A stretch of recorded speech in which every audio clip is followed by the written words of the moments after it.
নমস্কার, কলকাতা টিভি ডিজিটালে আপনাদের স্বাগত। আমি ইন্দ্রাণী রয়েছি আপনাদের সঙ্গে। বিহার নির্বাচন নিয়ে আমরা কথা বলছি এবং সেই আপডেট আপনাদের সামনে তুলে ধরছি।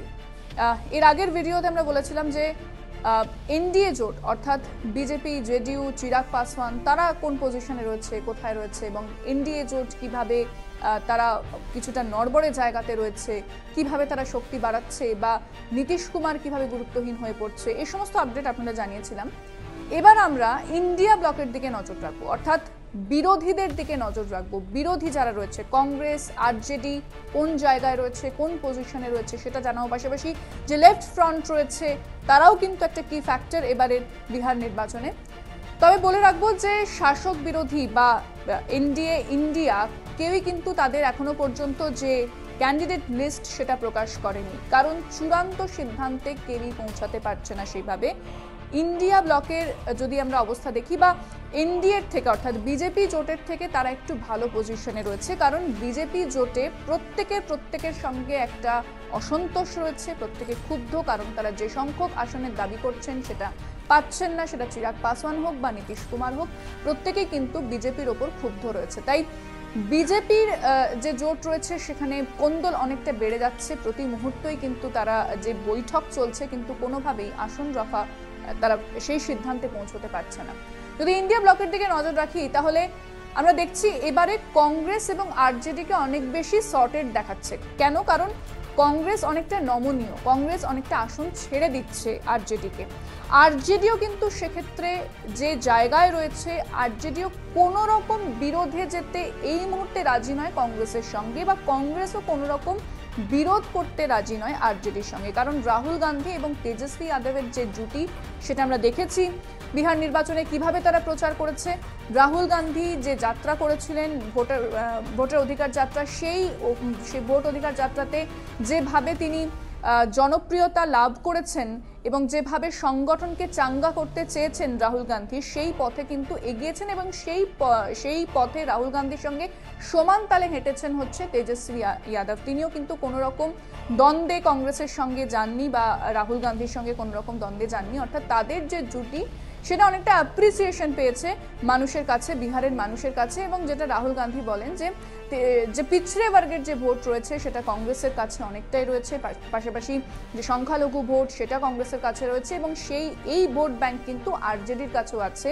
পাশাপাশি তেজস্বী যাদবের নিজস্ব ভোট ব্যাংক আছে এবং কারণ লালু যাদবের একটা যেহেতু প্রভাব ছিল, এর আগে অনেকটাই প্রভাব ছিল, সেই প্রভাব থেকেও কিন্তু তেজস্বীর কাছে কিছুটা ভোট ব্যাংক আছে। সেক্ষেত্রে এই যদি আমরা ইন্ডিয়া ব্লকের অর্থাৎ বিরোধীদের যে জোট সেখানে যদি আমরা দেখি যে যেভাবে তাদের আসন রফার সিদ্ধান্ত হচ্ছে সেটা কিন্তু অনেকটা ক্লিয়ার, অনেকটা পরিষ্কার ছবি সামনে আসছে। কারণ কংগ্রেস তারা নমনীয়, তারা সিট ছাড়ছে, আর জেডিও কিন্তু সেক্ষেত্রে কংগ্রেসের সঙ্গে কোনো বিরোধে যাচ্ছে না। যদি আমরা লেফট ফ্রন্টের কথা বলি সেখানে লেফট ফ্রন্টের সঙ্গে আরজেডির কোথাও মত পার্থক্য দেখা গেলেও তারা কিন্তু আলোচনা ছেড়ে দিচ্ছেন না বা অন্য কোথাও চলে যাওয়ার কিন্তু কেউই কথা বলছে না। কারণ লেফট ফ্রন্ট অর্থাৎ সিপিএম, সিপিআই এমএল এবং সিপিআই তারা যে রয়েছে তারা কিন্তু একটা কি ফ্যাক্টর বিহারের এবারের ইলেকশনে। কারণ সিপিআই এমএল তারা অনেকটা স্ট্রং পজিশনে রয়েছে, সেক্ষেত্রে তারা আরজেডির সঙ্গে ক্রমাগত আলোচনা চালিয়ে যাচ্ছে। সেই আলোচনায় কংগ্রেস থাকছে, কংগ্রেসের সঙ্গে আলোচনা চলছে, তারা যে সংখ্যক আসনের দাবি করছে সেক্ষেত্রে কি করা যেতে পারে, তাদের কত সংখ্যক আসন দেওয়া যেতে পারে, সেই সমস্ত কিছু নিয়ে আলোচনা চলছে এবং আগামী দিনে আলোচনার মাধ্যমে সমস্ত সমস্যার সমাধান হতে পারে এমনটাই কিন্তু দুপক্ষই আশাবাদী, অর্থাৎ কেউ আশা ছেড়ে দিচ্ছে না। কারণ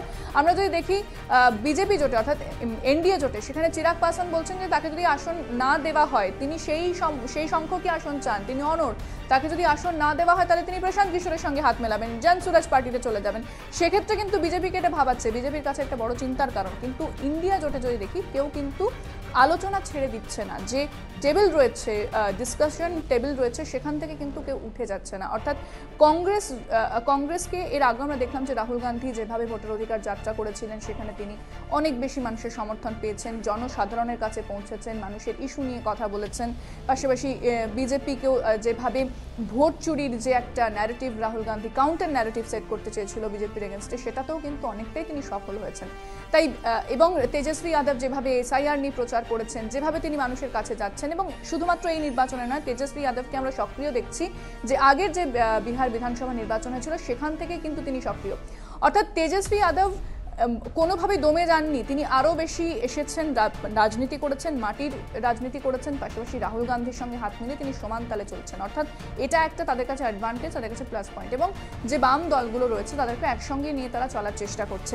যে সিট শেয়ারিংয়ের কথা চলছে, আসন সমঝোতার কথা চলছে, সেটা হয়তো আর আজকালের মধ্যেই চূড়ান্ত হয়ে যাবে কি হতে চলেছে, তারা কত সংখ্যক, কংগ্রেস কত সংখ্যক বা আরজেডি কত সংখ্যক সিটে লড়তে চলেছে। এবং কিন্তু কেউই আশাহত নয় বা কেউই কারোর ওপর ক্ষুব্ধ নয়। হতে পারে দাবি বেশি থাকতে পারে, কিন্তু কোনোভাবেই তারা কথা বন্ধ করতে রাজি নয়। কথার মাধ্যমে সমস্যার সমাধান হতে পারে, এমনটাই কিন্তু ইন্ডিয়া ব্লক মনে করছে। এবং ইন্ডিয়া ব্লককে অনেক বেশি ক্লিয়ার, অনেক বেশি পরিষ্কার এবং সর্টেড দেখাচ্ছে এইবারের কিন্তু বিহারের বিধানসভা নির্বাচনে। তাই তাদের কাছে কিন্তু এটা একটা অ্যাডভান্টেজ। অবশ্যই আগামী দিনে কি হতে চলেছে সেদিকে আমাদের অবশ্যই নজর রাখতে হবে। তবে আজকের আলোচনা এখানেই শেষ করছি। অন্যান্য খবরের জন্য নজর রাখুন কলকাতা টিভি পর্দা এবং কলকাতা টিভি ডিজিটালে রাত দিন 7।